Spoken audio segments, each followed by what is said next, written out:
जय हिंद बच्चों, मैं RP sir, physics faculty in MKC family. बच्चों, हम आपके लिए लेकर आए हैं Indian coast guard general duty के 25 बेहतरीन सवालों का कलेक्शन। ये बेटा केवल सवाल नहीं है, ये बेहतरीन एनालिसिस के बाद ऐसे सवालों का कलेक्शन है जो माइट बी पॉसिबल कि कंसेप्ट उसके सेम रहेंगे। लगभग सवालों का कलेक्शन ऐसा है कि कंसेप्ट उसके सेम ही रहेंगे। पूरी एनालिसिस के बाद सवाल बनाए गए हैं, तो you have to go through once. इसके थ्रू आपको एक बार जाना पड़ेगा। अगर आप उस एग्जाम में सफलता प्राप्त करना चाहते हैं तो इन सवालों को एक बार जरूर प्रैक्टिस करें बेटा। तो आए देखते हैं हम। इसका पहला सवाल है, पहला सवाल ये रहा आपके बोर्ड पे। Equation of wave is given by y equal to a sin omega x upon b minus k, where omega is angular velocity and v is the linear velocity. सवाल आपके स्क्रीन पे है।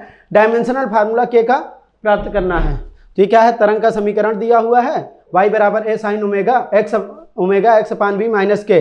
ओमेगा कोणीय वेग, x दूरी है, v velocity है, k का विमीय सूत्र। बेटा हम लोग पढ़े थे लिमिटेशंस ऑफ डायमेंशन में। लिमिटेशंस ऑफ डायमेंशन में पढ़े थे कि साइन थीटा कास थीटा जितने भी त्रिकोणमितीय फलन होते हैं, चरघातांकी फलन होते हैं, लघुगणकीय फलन होते हैं, उनकी विमा क्या होती है? नहीं होती, विमाहीन होते हैं। तो साइन थीटा मतलब ये क्या है? अगर इसको हम लिखना चाहें तो y बराबर ऐसे लिख सकते हैं, a साइन ओमेगा x अपान में v माइनस ओमेगा के। ये पूरा का पूरा क्या है? थीटा। और थीटा क्या होगा बेटा? विमाहीन होगा। तो ओमेगा x अपान v माइनस ओमेगा के जो है ये इसकी क्या हो जाएगी? m0 L0 और t की पावर क्या आ जाएगा? विमाहीन हो गया। और हम लोग जानते हैं विमाओं की समांगता का नियम, प्रिंसिपल ऑफ होमोजेनिटी। अगर इन दोनों को आपस में सब्ट्रैक्ट किया गया है, इसका मतलब विमीय रूप से ये दोनों क्या होंगे? समान होंगे। तो ओमेगा x अपान v बराबर ओमेगा के, और सभी क्या होंगे? विमाहीन। तो ये क्या है? 1 है। यहाँ से अगर k का मान निकालना चाहें तो ये आ जाएगा बेटा, k का मान क्या आ जाएगा? 1 अपान में ओमेगा। तो k का मान आ जाएगा 1 अपान ओमेगा। और अगर हम डायमेंशन निकालने की बात करें तो k बराबर क्या आ जाएगा? ये ओमेगा का होता है t इनवर्स, और t ऊपर जाएगा बेटा, t ऊपर आ गया। इसका मतलब ये क्या हो गया? m0 L0 और t की पावर 1। तो हमारा कौन सा ऑप्शन सही है? बी ऑप्शन में दिया है m0 L0 t की पावर 1। तो बी हमारा क्या हो गया? Correct option. फिर अगला सवाल देखते हैं। अगला सवाल ये रहा हमारे स्क्रीन पे। ये सवाल दे रखा है किसका? एरर एनालिसिस का सवाल है बेटा। तो एरर एनालिसिस में सबसे पहले देखते हैं हम लोग। कह रहा है कि 2 resistance R1 and R2 is given, connected in series में जोड़ा गया है, इनको श्रेणी क्रम में जोड़ा गया है। तुल्य प्रतिरोध, तो हम लोग तुल्य प्रतिरोध का फार्मूला जानते हैं। R इक्विवेलेंट बराबर क्या होता है? R इक्विवेलेंट बराबर R1 प्लस R2। यहाँ पे अगर हम निकालना चाहें तो दोनों में एरर है, तो सबसे पहले इसकी मेन वैल्यू ऐड करेंगे। मेन वैल्यू क्या आ जाएगी? 3 + 5, ये आ गया 8 ओम। लेकिन चूंकि दोनों में एरर है तो यहाँ पे डेल्टा R इक्विवेलेंट भी आएगा, और जो होता है delta R1 plus delta R2 के बराबर। तो डेल्टा R1 का मान है कितना? 0.3, और ये कितना है? 0.1। दोनों एरर जुड़ जाएगी, ये आ जाएगा 0.4 ओम। तो अगर हम इसका मान लिखना चाहें R इक्विवेलेंट का, तो कैसे लिखेंगे भाई? इसका मान लिखेंगे R equivalent is equal to, ये आ जाएगा 8 ± 0.4 ओम। लेकिन हमारे सारे एरर किस में दिए हैं बेटा? परसेंटेज में दिए हैं। तो अब हमको निकालना पड़ेगा परसेंटेज एरर। तो परसेंटेज एरर कैसे निकालते हैं? परसेंटेज एरर हो जाएगा डेल्टा R अपान R इंटू 100। डेल्टा R अपान R, यहाँ पे देखो डेल्टा R की वैल्यू 0.4 है, R की वैल्यू 8 है, इंटू 100 कर देंगे। तो ये गुणा भाग करोगे तो कितना आ जाएगा बेटा? ये 5% आ जाएगा। तो इसको हम लोग ऐसे भी लिख सकते हैं, R इक्विवेलेंट बराबर 8 ±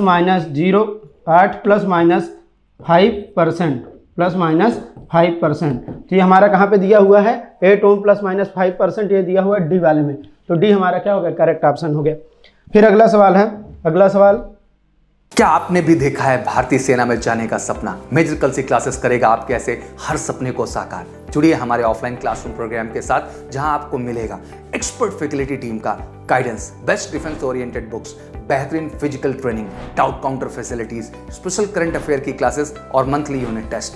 आज ही लीजिए डायरेक्ट एडमिशन और पाएं 2000 का कैशबैक। अधिक जानकारी के लिए हमें कॉल करें 9696330033 पर, और विजिट करें www.majorkalsiclasses.com पर। जय हिंद। क्वेश्चन नंबर 3 में दे रखा है बेटा,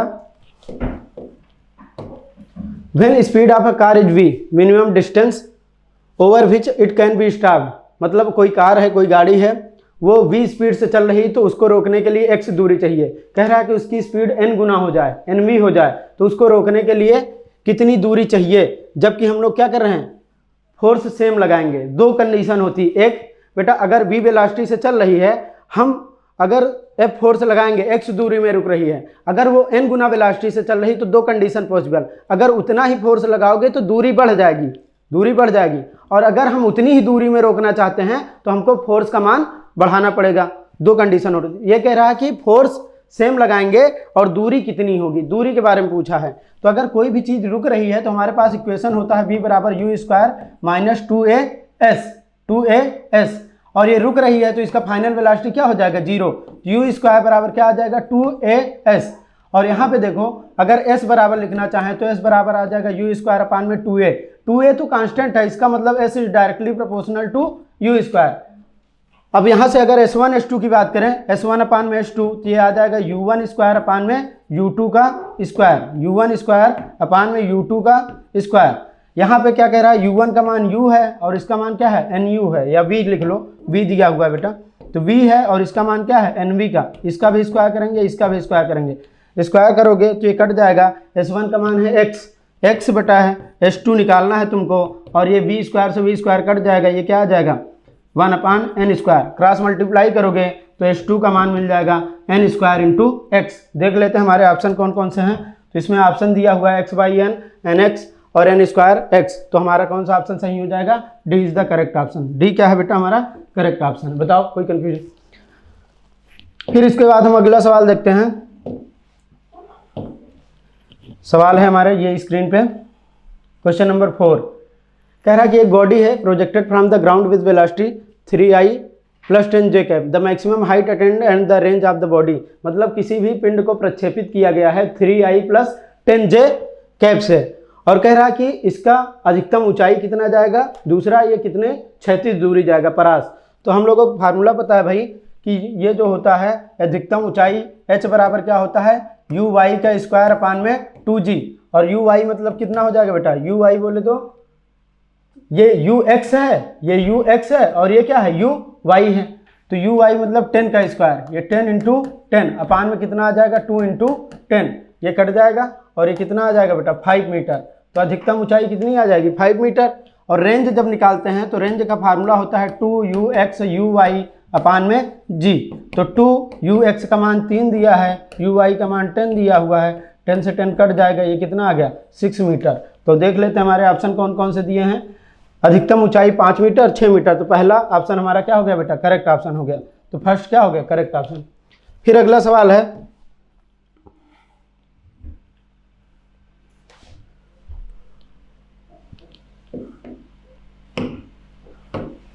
कह रहा है कि अपेरेंट वेट दे रखा है of a person sitting and lift is less than its real weight when the lift moves.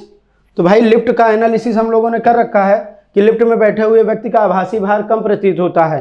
तो लिफ्ट जा रही है, ऊपर जा रही है, नीचे जा रही है, कांस्टेंट वेलोसिटी से जा रही है। तो अगर बेटा कांस्टेंट वेलोसिटी से लिफ्ट जा रही है, ये एक लिफ्ट है, लिफ्ट में एक पर्सन है, और ये क्या है, लिफ्ट में एक पर्सन, इस तरीके से, और ये लिफ्ट क्या कर रही है, कांस्टेंट वेलोसिटी से जा रही है, वेलोसिटी बदल नहीं रही है, तो उसका जो वेट होता है वो क्या होता है, mg ही होता है।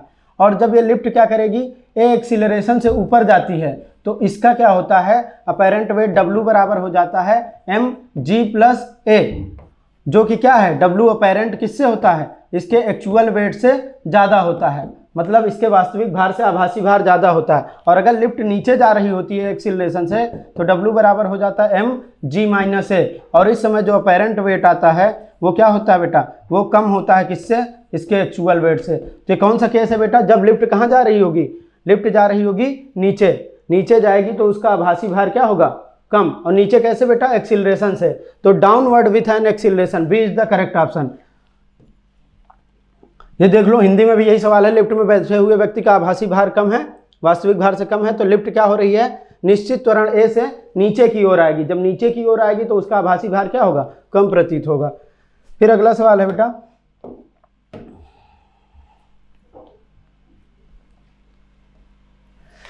बढ़िया क्वेश्चन नंबर 6 है। एक आदमी है, वो दीवार को क्या करता है, डिस्प्लेस करने की कोशिश करता है, और फेल हो जाता है, मतलब हम हैं दीवार पे अपने हाथों से बल लगा रहे हैं लेकिन दीवार डिस्प्लेस नहीं हो रही। कह रहा work done, he does negative work, positive work, not maximum work, no work at all, maximum work. तो बेटा जब क्या करते हैं, वर्क डन का फार्मूला होता है, वर्क डन बराबर होता है FS cos थीटा। यहाँ पे हम फोर्स तो लगा रहे हैं लेकिन जो डिस्प्लेसमेंट है वो हो ही नहीं रहा, दीवार कहीं जा ही नहीं रही, तो वर्क डन क्या हो जाएगा बेटा, F और ये 0 इंटू क्या cos theta, 0 will make it जी, तो उसका वर्क डन क्या हो जाएगा, 0 हो जाएगा। तो ये कौन सा, नो वर्क एट ऑल, उसमें कोई वर्क नहीं किया। फिर अगला सवाल है, two bodies of mass m and 4m have equal kinetic energy, what is the ratio of their momentum. दो पिंड है भाई, उसका क्या है, द्रव्यमान का रेशियो दिया है, एक का द्रव्यमान m है, दूसरे का क्या है 4m है। कह रहा है कि रेशियो ऑफ देयर मोमेंटम, संवेग का अनुपात निकालना है, जबकि काइनेटिक एनर्जी गतिज ऊर्जा क्या है, समान है। तो हमको एक रिलेशन पता होता है p² बराबर 2mk।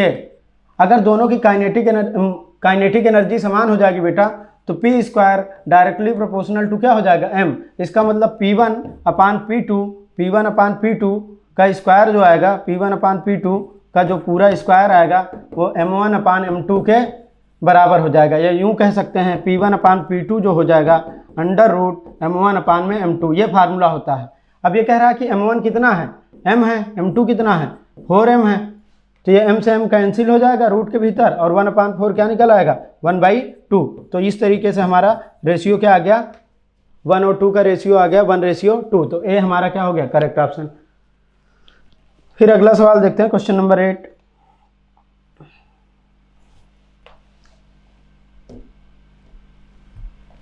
कह रहा कि एक car sometimes overturns while taking turn when it overturns it's, मतलब एक कभी कभी मोड़ पर मुड़ते समय कार पलट जाती है। कार क्या होती है, पलट जाती है। हिंदी में सवाल लिखा है कि कभी कभी मोड़ पर मुड़ते समय कार पलट जाती है। जिस समय कार पलटती है अंदर की ओर का पहिया पृथ्वी से पहले ऊपर उठता है। हिंदी में देख लो सवाल, ये क्या है, अंदर की ओर का पहिया पृथ्वी से पहले ऊपर उठता है, बाहर की ओर का पहिया पृथ्वी से उठता है। दोनों पहिए एक साथ पृथ्वी से उठते हैं, दोनों में से कोई भी पहिया पृथ्वी से ऊपर नहीं उठता है।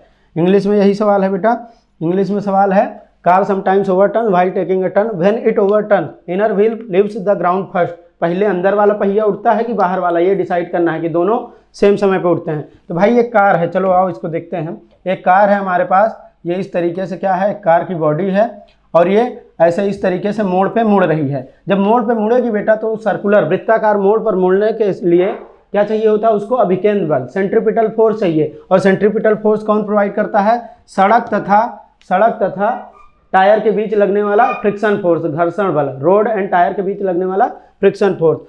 अच्छा इसका ये क्या है, सेंटर ऑफ मास यहाँ पे कहीं है, तो ये friction force centripetal force provide करने के साथ साथ एक टार्क भी प्रोवाइड करता है। मान लेते हैं ये डिस्टेंस कितनी है, L है, ये डिस्टेंस L है, तो फोर्स इंटू डिस्टेंस ये क्या आ जाता है, टार्क। और ये टार्क क्या करता है बेटा, इसको इस तरीके से घुमाने की कोशिश करता है। ये जब ये क्या करता है, फ्रिक्शन प्रोवाइड करने के साथ साथ एक क्या, बाहर की तरफ एक टार्क, इसको घुमाने का प्रयास करता है और इस प्रक्रिया में ये व्हीकल ऊपर उठता है। तो ये देखो मोड़ के अंदर वाला पहिया जब ये घूमेगा तो मोड़ के अंदर वाला पहिया क्या करेगा, पहले ऊपर उठेगा। तो हमारा कौन सा, inner wheel leaves the ground first, अंदर वाला पहिया क्या होता है, पहले ऊपर उठता है। तो ये हमारा एक करेक्ट ऑप्शन हो जाएगा। फिर इसके बाद अगला सवाल देखते हैं।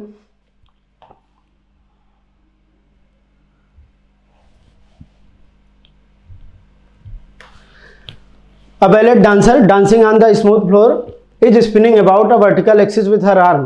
एक क्या है, डांसर है, वो इस तरीके से हाथों को फैलाकर क्या कर रही है, घूम रही है।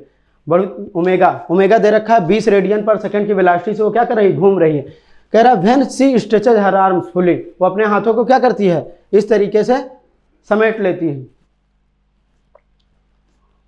अच्छा पहले क्या है, वो ऐसे हाथ करके, कह रहा फोल्डेड, पहले अपने हाथ को ऐसा मोड़ के रखी है, इस तरीके से घूम रही है, फिर बाद में अपने हाथ को इस तरीके से फैला देती है। तो पूछ रहा है उसका मोमेंट ऑफ इनर्शिया पूछ रहा है, पहले मोमेंट ऑफ इनर्शिया आई है, बाद में पूछ रहा है। हिंदी में यही सवाल देख लो।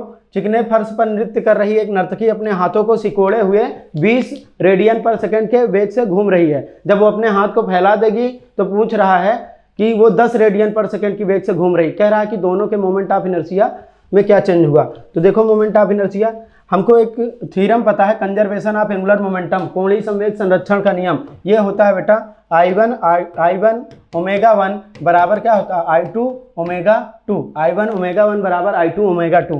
I1 कितना है, पहली बार में कह रहा है कि I1 कितना है,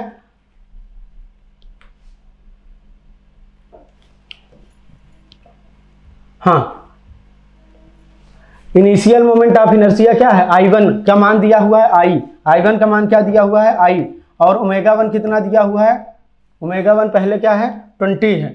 फिर कह रहा है कि I2 तुमको निकालना है, I2 क्या करना है, निकालना है। तो I2 कैलकुलेट करना है और ओमेगा 2 का मान 10 दिया है, 10 से ये 20 कट जाएगा, I2 का मान सीधा आ जाएगा क्या 2I। तो I2 कितना आ गया बेटा 2I। तो ये हमारे ऑप्शन चेक कर लेते हैं। ऑप्शन में पहला ऑप्शन 2I है, 3I है, तो पहला ऑप्शन हमारा क्या हो गया, करेक्ट हो गया। फिर अगला सवाल है,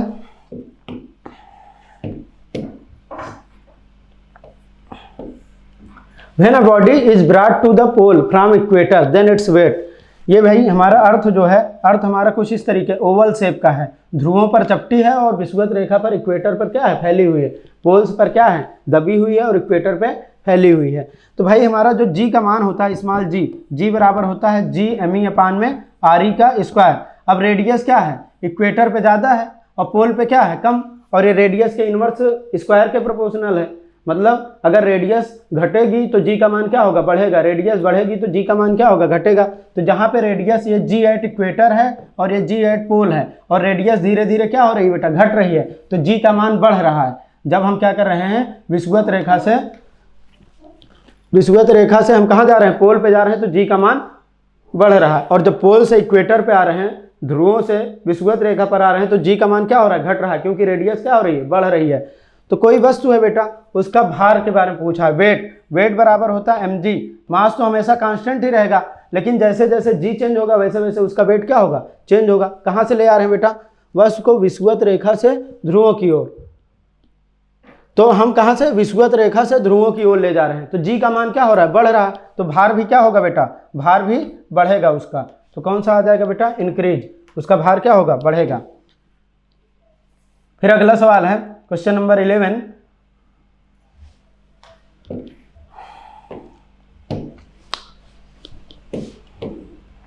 कह रहा है both the length and the radius of the wire are doubled, how does the modulus of elasticity. Modulus of elasticity क्या होता है बेटा, निकालने का एक फार्मूला होता है y बराबर mg l अपान में pi r square into delta L. अब कह रहा है कि length of the and radius of wire double, how does the modulus of elasticity change. तो भैया modulus of elasticity is the property of material. जैसे हम रबर लेंगे तो उसका मॉडुलस ऑफ इलास्टिसिटी अलग है, कॉपर लेंगे तो उसका अलग है, स्टील लेंगे तो उसका अलग है। तो ये मटेरियल की प्रॉपर्टी होती है बेटा, इसके लंबाई चौड़ाई से कोई मतलब नहीं है, लंबाई पर बदलने से उसका मॉडुलस ऑफ इलास्टिसिटी चेंज नहीं होगा। तो ये क्या हो जाएगा बेटा, अगर मटेरियल चेंज करेंगे तभी चेंज होगा, लंबाई बदलने से नहीं होगा। नहीं तो बच्चे ये वाले फार्मूले पे रख के कंफ्यूज हो जाते हैं। तो ये नहीं है बेटा, उसकी प्रॉपर्टी किसकी है, मटेरियल की है, तो ये रिमेन सेम हो जाएगा। फिर अगला सवाल है, बढ़िया सवाल बेटा, क्वेश्चन नंबर 12। 12 में कह रहा है एक सिलेंडर है, मास उसका m है, रेडियस r है, floats vertically in a liquid density d, what is the height of the submerged region. तो भाई ये क्या है, ये एक कंटेनर है, ये एक कंटेनर है भाई, और इसमें क्या है, एक सिलेंड्रिकल ऑब्जेक्ट है, एक सिलेंडर है और इस तरीके से क्या कर रहा है, वर्टिकली इसमें फ्लोट कर रहा है, वर्टिकली फ्लोट कर रहा है। अगर भाई ये फ्लोट कर रहा है तो इसका mg तो नीचे लगेगा, लेकिन आर्किमिडीज के सिद्धांत के अनुसार क्या होता है, उत्प्लावन बल लगता है। कौन सा, बॉयंसी फोर्स। तो इस पे बॉयंट फोर्स लगेगा ऊपर की ओर, और अगर ये तैर रहा है इसका मतलब एफ अप क्या हो जाएगा, mg के बराबर हो जाएगा। एफ अप होता क्या है, आर्किमिडीज के सिद्धांत के अनुसार v in rho of liquid, और ये क्या आ जाएगा बेटा, रो ऑफ लिक्विड, और ये कितना आ जाएगा, g बराबर क्या आ जाएगा, mg, g से g कट जाएगा। अच्छा v इन कैसे निकालेंगे, v इन तो इतना ही है ना भाई, v इन तो इतना ही है। तो यहाँ पे देखो वॉल्यूम बराबर होता है एरिया इंटू हाइट। हमने पूछा, क्या पूछा, हाइट निकालना है। तो जो हाइट अंदर डूबी हुई है, हमने मान लिया ये हाइट क्या है, h है, तो एरिया इंटू हाइट वॉल्यूम हो जाएगा। और डेंसिटी दे रखा है d बराबर क्या आ जाएगा, m। अच्छा एरिया बराबर, ये सिलेंडर है, रेडियस r है, तो ये क्या आ जाएगा, pi capital R square H into D बराबर एम। हमको एच का मान निकालना है क्या, तो यहाँ से लिखोगे एच बराबर, तो पूरा वैल्यू इधर आ जाएगा, एच बराबर आ जाएगा एम अपान में पाई आर स्क्वायर और क्या आ जाएगा डी। तो हमारा ये क्या आ गया, कौन सा ऑप्शन दिया है, A, option number A correct option. देख लो क्या कहा इसमें कि अगर कोई चीज़ तैर रही है तो जितना फोर्स नीचे लग रहा है उतना ही फोर्स ऊपर लग रहा है, नेट फोर्स 0 होगा। तो एफ एफ बराबर एम जी, दोनों को रख दिया, बैलेंस कर लिया। और यहाँ पे ध्यान रखने वाली बात क्या बेटा कि हम वॉल्यूम कौन सा लेते हैं, जो इनसाइड वॉल्यूम है, जो डूबा हुआ है। तो वी इन बराबर इसका एरिया इंटू इसकी हाइट। अगर हम पूरा वॉल्यूम निकालते तो क्या इसका पूरा लेंथ लिखते, तो हमने केवल वी इन लिखा है। फिर अगला सवाल है क्वेश्चन नंबर 13।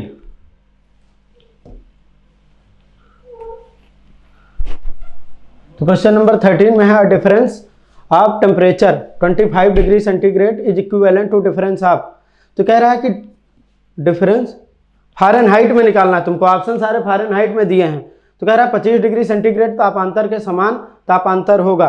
तो भाई हमारे पास कन्वर्जन फैक्टर होता है सीधा कि अगर डिग्री सेंटीग्रेड को फ़ारेनहाइट में बदलना है, तो फ़ारेनहाइट में बदलना है तो हम क्या करते हैं, डिग्री सेंटीग्रेड में 1.8 का मल्टीप्लाई कर देते हैं। 1.8 का क्या करते हैं, मल्टीप्लाई कर देते हैं। तो जो आंसर आ जाएगा डिग्री फ़ारेनहाइट में निकालना होगा, तो ये क्या आ जाएगा 1.8 इंटू कितना है 25 डिग्री है, तो ये कितना आ जाएगा बेटा, गुणा करोगे 45 डिग्री फ़ारेनहाइट में आ जाएगा। अभी ये सेल्सियस में था, अब किस में आ जाएगा, फ़ारेनहाइट में आ जाएगा। क्यों, हमने इस फैक्टर का मल्टीप्लाई कर दिया।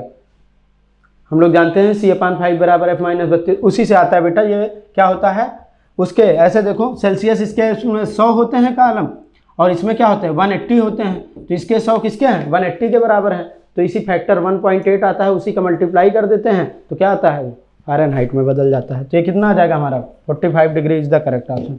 फिर अगला सवाल देखो, कह रहा है कि if the maximum velocity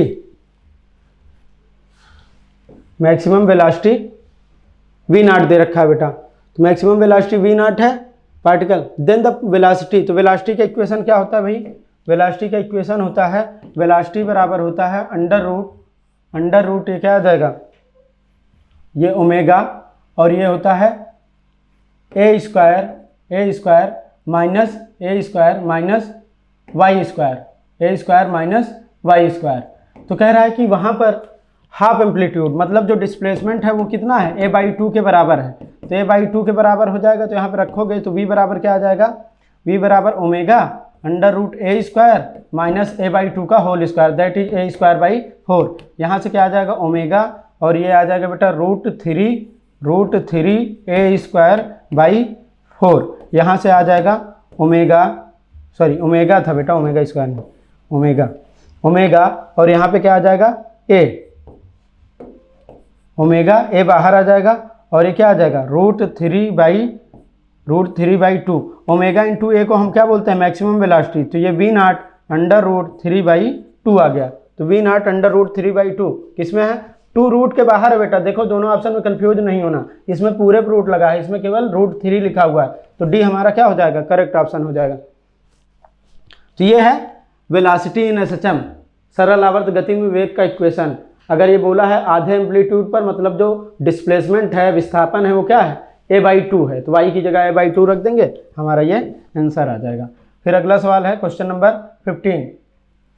question number 15 है,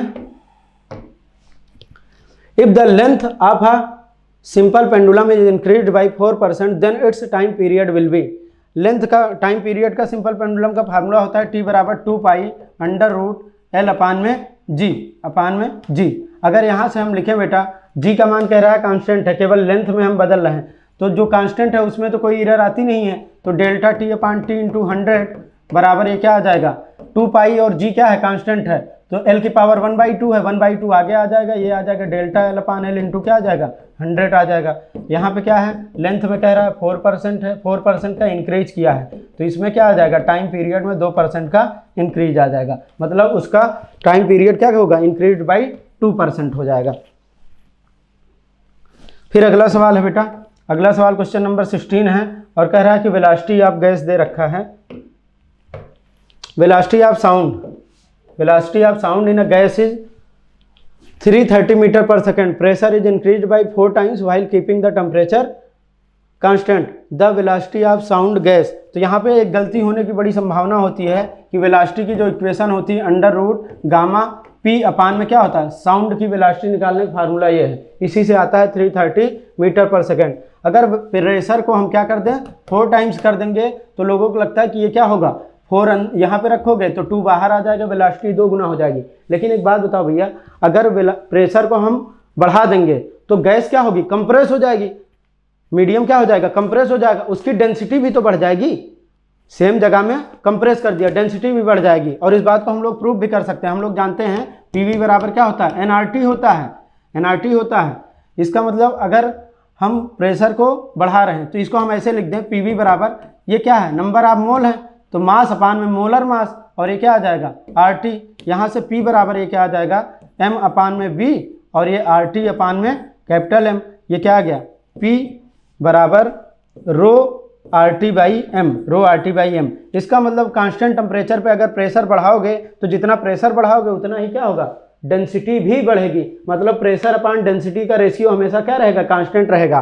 तो जब प्रेशर अपान डेंसिटी, जितना प्रेशर बढ़ाओगे उतना डेंसिटी बढ़ाओगे, मतलब 4 टाइम्स ये हो जाएगा, डेंसिटी भी 4 टाइम्स हो गई, और डेंसिटी 4 टाइम्स हो गई तो दोनों कट जाएगा और वेलोसिटी क्या रहेगी, कांस्टेंट रहेगी। वेलोसिटी क्या रहेगी, कांस्टेंट। मतलब प्रेशर पे डिपेंडेंट नहीं है, प्रेशर जैसे जैसे बढ़ेगा वैसे वैसे क्या हो जाएगा, उसका डेंसिटी भी बढ़ जाएगा मीडियम का। तो हमारा ए ऑप्शन, क्योंकि प्रेशर के साथ डेंसिटी भी बदल रहा है, प्रेशर बदलने से उसकी वेलोसिटी पे कोई असर नहीं पड़ेगा क्योंकि डेंसिटी अपने आप में मैनेज कर लेगी। फिर अगला सवाल है,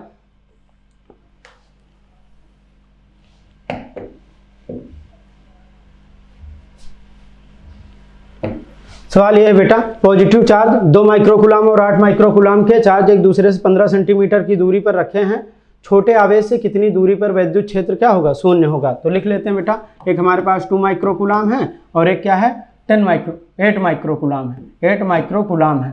और इन दोनों के बीच की दूरी क्या है, इन दोनों के बीच की दूरी क्या है, इन दोनों के बीच की दूरी 15 सेंटीमीटर है। भाई इसकी वजह से इलेक्ट्रिक फील्ड इधर होगा, इसकी वजह से इलेक्ट्रिक, जहाँ पे दोनों इलेक्ट्रिक फील्ड बराबर हो जाएंगे वहाँ पे नेट इलेक्ट्रिक फील्ड क्या हो जाएगा, 0। हमने छोटे वाले से x पे मान लिया, तो x दूरी पर इस पॉइंट पे इलेक्ट्रिक फील्ड हमने मान लिया 0 है। तो तुमको निकालना है कि x का मान कितना है। तो भाई ये होता है k Q1 मतलब 2 माइक्रोकूलम, ऐसे लिखो, पहले फार्मूला लिख लो। तो ये क्या आ जाएगा, k Q1 अपान में x स्क्वायर बराबर k Q2 अपान में 15 माइनस x का होल स्क्वायर। भाई ये अगर x हो गया तो बाकी डिस्टेंस कितनी बचेगी, 15 माइनस x, k से k कट जाएगा बेटा। और Q1 का मान कितना है, 2 × 10⁻⁻6 अपान में x स्क्वायर बराबर ये आ जाएगा 8 × 10⁻⁻6 अपान में 15 माइनस x का स्क्वायर। ये देखो ये इससे कैंसिल हो जाएगा 10 टू पावर, और ये 2 से कितना हो जाएगा, 4 हो जाएगा। ये क्या आ जाएगा, क्रॉस मल्टीप्लाई करोगे तो 4x स्क्वायर बराबर 15 माइनस x का होल स्क्वायर, दोनों तरफ रूट ले लो, 2x बराबर क्या आ जाएगा 15 माइनस x। तो यहाँ से क्या आ जाएगा, ये इधर आएगा, 3x बराबर कितना आ जाएगा 15 आ जाएगा, 3x बराबर 15 आ जाएगा, तो x बराबर कितना आ जाएगा 5 सेंटीमीटर। तो हमारा कौन सा ऑप्शन सही हो जाएगा, बी वाला। हमने क्या किया बेटा, अगर दोनों पॉजिटिव चार्ज हैं तो इसकी वजह से इलेक्ट्रिक फील्ड, इसकी वजह से इलेक्ट्रिक फील्ड जिस पॉइंट पे 0 हो जाएंगे, 5 दोनों क्या हैं, बराबर हैं, अपोजिट हैं, तो वहाँ पे नेट इलेक्ट्रिक फील्ड क्या हो जाएगा 0। तो हमने बैलेंस कर दिया, x बराबर कितना आ गया 5 सेंटीमीटर। फिर अगला सवाल है भाई, क्वेश्चन नंबर 18।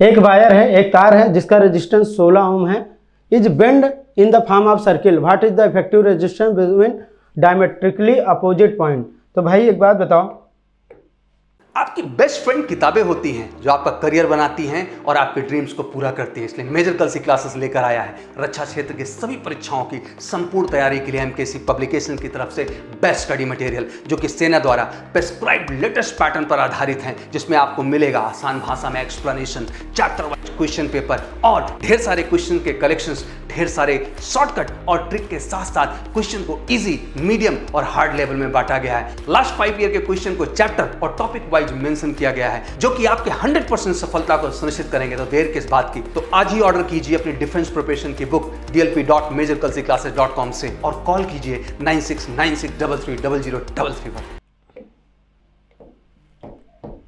ये यहाँ पे एक वायर है, ये एक वायर है और इस मतलब एक पहले ये वायर सीधा था, फिर इसको हमने सर्किल के फॉर्म में मोड़ दिया।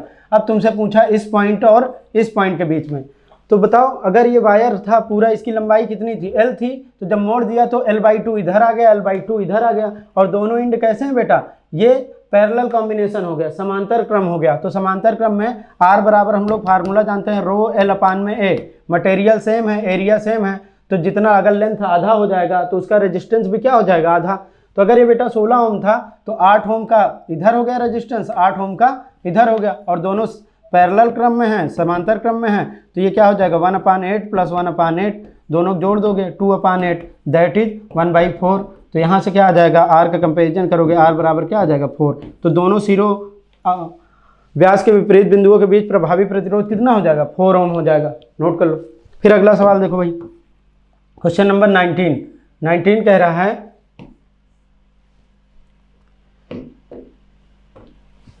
19 में कह रहा है कि एक प्रोटॉन है और एक अल्फा पार्टिकल है, projected normally with the speed into the magnetic field, what will be the ratio of radii of the trajectory. तो जब कोई भी ऑब्जेक्ट, ये क्या होता है, मैग्नेटिक फील्ड में कोई भी एंटर करता है बेटा चार्ज पार्टिकल, तो उस पर फोर्स लगता है, और उस फोर्स के कारण क्या होता है, उसका पाथ जो होता है सर्कुलर होता है, और इसका रेडियस निकालने का फार्मूला होता है R। तो कैसे निकालते हैं भाई, सेंट्रीपिटल फोर्स बराबर कौन देता है, QV।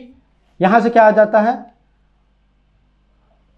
V से V कैंसिल हो जाता है, R बराबर आता है mv/QV। ये फार्मूला होता है रेडियस निकालने का। अब कह रहा है कि वेलोसिटी सेम है, मैग्नेटिक फील्ड क्या है, सेम है, वेलोसिटी सेम है, मैग्नेटिक फील्ड सेम है, तो R किस पे डिपेंड करेगा, द्रव्यमान पे और आवेश पर।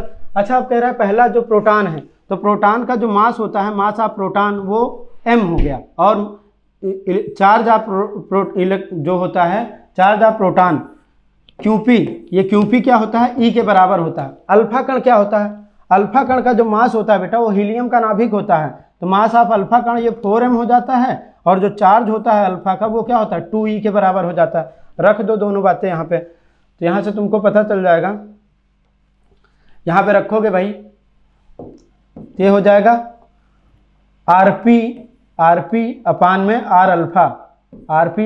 अल्फा। देखो वेलोसिटी से वेलोसिटी कट जाएगा, B से दोनों सेम है, क्या आ जाएगा बेटा, ये m/P/Q/P।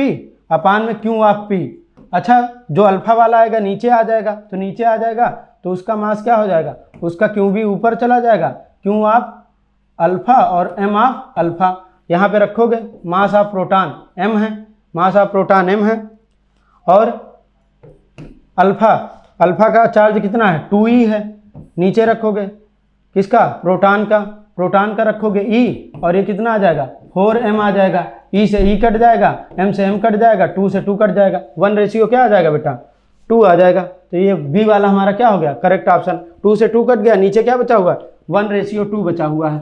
तो इस तरीके से हमारा इसी फार्मूले पे हम लोग, ध्यान रखने वाली बात क्या है बेटा, ध्यान रखने वाली बात यह है कि प्रोटॉन का मास m होता है और प्रोटॉन का आवेश ही होता है। तो जो अल्फा कण होता है हीलियम का नाभिक होता है, हीलियम के नाभिक 2He4, उसमें क्या है 2 न्यूट्रॉन 2 प्रोटॉन, तो उसका मास 4m हो जाएगा, जबकि उस पर चार्ज कितना होता है 2 इलेक्ट्रॉन के आवेश के बराबर। तो ये हमारा 1:2 आ गया। फिर अगला सवाल देखते हैं हम, क्वेश्चन नंबर 20 बेहतरीन सवाल है, लॉजिकल सवाल है। कह रहा है कि एक ratio of secondary to the primary turns into transformer is 3:2 and the output power is P। तो जब ट्रांसफार्मर बनाते हैं बेटा, तो ट्रांसफार्मर क्या करता है, वोल्टेज को या तो बढ़ाता है या तो घटाता है, व्हाइल कीपिंग पावर कांस्टेंट। मतलब क्या होता है, हमारा कॉन्सेप्ट ही यही होता है कि आइडियल ट्रांसफार्मर के लिए पावर क्या होता है, कांस्टेंट होता है। तो VP इंटू IP, पावर बराबर VI होता है, और V सेकेंडरी I सेकेंडरी। मतलब किसी ट्रांसफार्मर की द्वितीयक तथा प्राथमिक कुंडलियों का अनुपात 3:2 है तथा निर्गत शक्ति P है। सभी प्रकार की शक्ति हानि को नगण्य मानते हुए निवेशी शक्ति का मान होगा। तो ट्रांसफार्मर शक्ति में कोई चेंज नहीं करता, उसका पावर कांस्टेंट रहता है। अगर वो काम क्या करता है, या तो वोल्टेज को बढ़ा देगा, वोल्टेज बढ़ा देगा तो करंट क्या होगी, घट जाएगी। वोल्टेज को क्या करेगा, घटा देगा तो वोल्टेज को घटा देगा तो करंट क्या होगी, बढ़ जाएगी। जबकि दोनों का प्रोडक्ट क्या रहेगा, सेम। तो डिफिनीशन ही यही ट्रांसफार्मर की होती है। Transformer is a device which is used to change the potential while keeping the power constant. शक्ति को नियत रखता है आइडियल ट्रांसफार्मर। तो तो ये क्या होगी, इसकी पावर क्या होगी, पावर कांस्टेंट रहेगी, मतलब जितना हमको आउटपुट मिल रहा है उतना ही पावर हम क्या करेंगे, इनपुट में भी देंगे, तो निवेशी शक्ति भी क्या हो जाएगी, P हो जाएगी। फिर अगला सवाल है क्वेश्चन नंबर 21 भी बेहतरीन सवाल है बेटा, थोड़ा सा दिमाग लगाने वाला सवाल है। कह रहा है the time taken by AC of 50 hertz reaching from 0 to the maximum value. तो इसका टाइम पीरियड दिया हुआ भाई, टाइम पीरियड दिया हुआ कितना, हाँ 50 हर्ट्ज फ्रिक्वेंसी है तो टाइम पीरियड होता है 1 फ्रिक्वेंसी। अच्छा 1 ये 50 है तो इसको हम क्या लिख सकते हैं, अगर हम इसको लिखें 2 × 10⁻², कोई दिक्कत है भाई, 100 का मल्टीप्लाई कर दिया ऊपर, उसकी जगह 10⁻² लिख दिया, तो 100 को 50 से डिवाइड किया, 2 आ गया। अब जो AC होता है बेटा, AC की साइकिल कैसे होती है, इस तरीके से AC होता है। तो ये पूरा एक साइकिल जब कंप्लीट होता है इतने में समय लगता है T। अच्छा ये 0 से कह रहा है पीक पर मैक्सिमम वैल्यू, तो ये कितना टाइम है, ये आधा टाइम है T/2, ये यहाँ तक का टाइम जो है वो है T/4। तो 0 से अधिकतम मान कहाँ, 1 तक पहुँचने में कितना समय लगता है, T/4। तो ये जो टाइम पूछा हुआ है, जो टाइम इसने पूछा है उसका मान क्या हो जाएगा, उसका जो आवर्तकाल है उसके 1/4 के बराबर। तो ये 2 × 10⁻² है और इसका 4 कर देंगे, ये क्या आ जाएगा बेटा 5 × 10⁻³ सेकेंड। तो ये हमारा डी ऑप्शन करेक्ट हो गया। फिर अगला सवाल है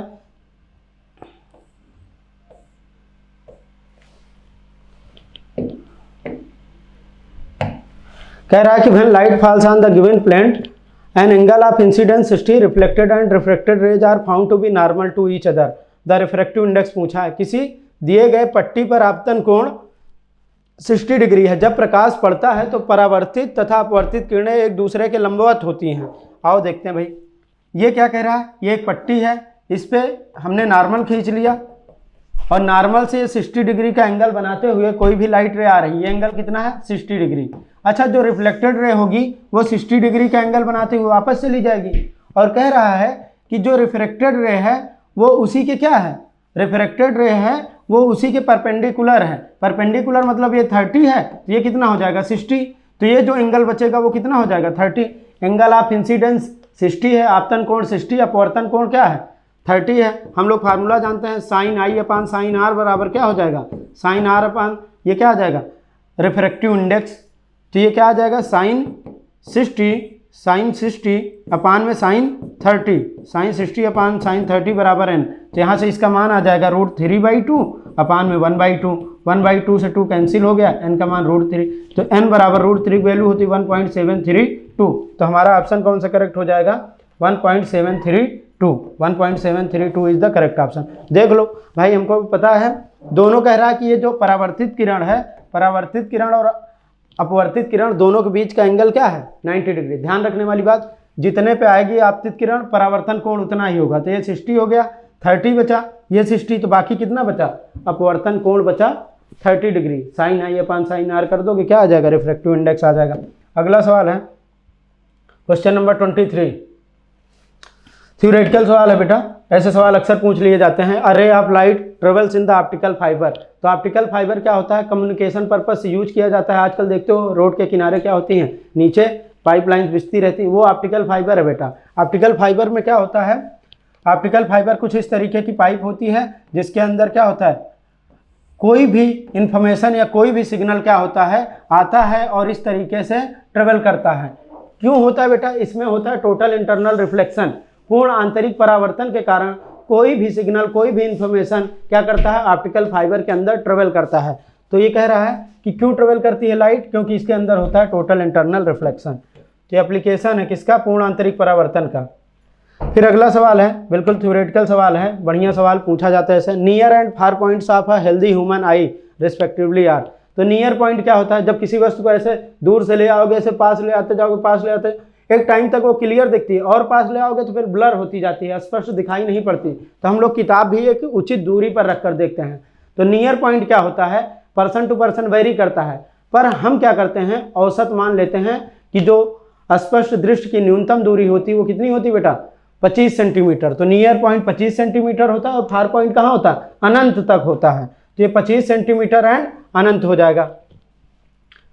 निकट तथा दूर बिंदु कितना होता है? निकट बिंदु 25 सेंटीमीटर और दूर बिंदु कहाँ पर होता है? अनंत पर होता है। वो कहते हैं कि बैटल ग्राउंड में वार वही जीतता है जो सही स्ट्रैटेजी से फाइट करता है। ठीक वैसे एग्जाम वही क्रैक करता है जो एक्यूरेट प्लानिंग के साथ प्रिपरेशन करता है। तो 15 साल के वास्ट एक्सपीरियंस के आधार पे हमने डिजाइन किया है फौज के एग्जाम को क्रैक करने का एक किलर प्लान, जिसके माध्यम से आप घर बैठे सिक्योर कर सकते हैं सेना के किसी भी एग्जाम में मैक्सिमम मार्क्स। तो एमकेसी के ऑनलाइन कोर्स में आपको मिलेगा recorded lecture 24/7, teaching plan, chapter wise e notes, daily live classes, daily assignment, study material, interactive classes, doubt counter, daily quiz, online test, 1-to-1 guidance, exam oriented tips और daily current affair. 4.8 के Google Play Store की रेटिंग के साथ defence aspirant की पहली पसंद। So what you are waiting for, अभी डाउनलोड कीजिए एमकेसी लर्निंग ऐप अपने गूगल प्ले स्टोर से और बुक कीजिए अपनी फ्री डेमो क्लास।